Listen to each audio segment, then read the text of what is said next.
સુરતના રાંદેર જહાંગીરાબાદ ખાતે high rise બિલ્ડિંગના 10મા માળેથી પટકાયેલા અને 8મા માળની જાળીમાં ફસાયેલા વૃદ્ધનું ફાયર દ્વારા રેસ્ક્યુ કરાયું હતું। સુરત મહાનગરપાલિકાના રાંદેર ઝોન વિસ્તારમાં હચમચાવી દેતી ઘટના બની હતી। જહાંગીરાબાદ વિસ્તારમાં આવેલી એક હાઈ રાઇઝ બિલ્ડિંગના 10મા માળેથી નીચે પટકાયેલા એક આદિટ 8મા માળની બારીની જાળી અને છજ્જા વચ્ચે ફસાયા હતા।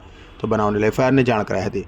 ફાયર વિભાગ દ્વારા જણાવાયું હતું કે જહાંગીરાબાદ ડી માર્ટ પાસે આવેલ ટાઈમ ગેલેક્સી બિલ્ડિંગના એ બ્લોકમાં 10મા માળે રહેતા 57 વર્ષીય નીતિનભાઈ અડિયા પોતાના ઘરની બારી પાસે સૂતા હતા। તે સમયે અચાનક તેઓ બારીમાંથી નીચે પડી ગયા હતા।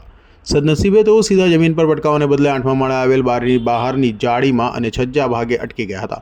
તેમનો પગ ગ્રીલમાં ખરાબ રીતે ફસાઈ ગયો હતો અને તેઓ હવામાં લટકી રહ્યા હતા। ફાયર કંટ્રોલને કોલ મળતા જ પરિસ્થિતિની ગંભીરતા પારખીને 3 ફાયર સ્ટેશન જહાંગીરપુરા, પાલનપુર અને અરાજનની ટીમો ઘટના સ્થળે પહોંચી ગઈ હતી।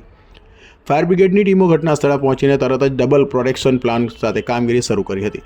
સૌપ્રથમ સાવચેતીના ભાગરૂપે નીચે જમીન પર ફાયરના જવાનોએ સેફ્ટી નેટ પકડી રાખી હતી, જેથી જો વ્યક્તિ ઉપરથી સરી પડે તો તેમનો જીવ બચાવી શકાય।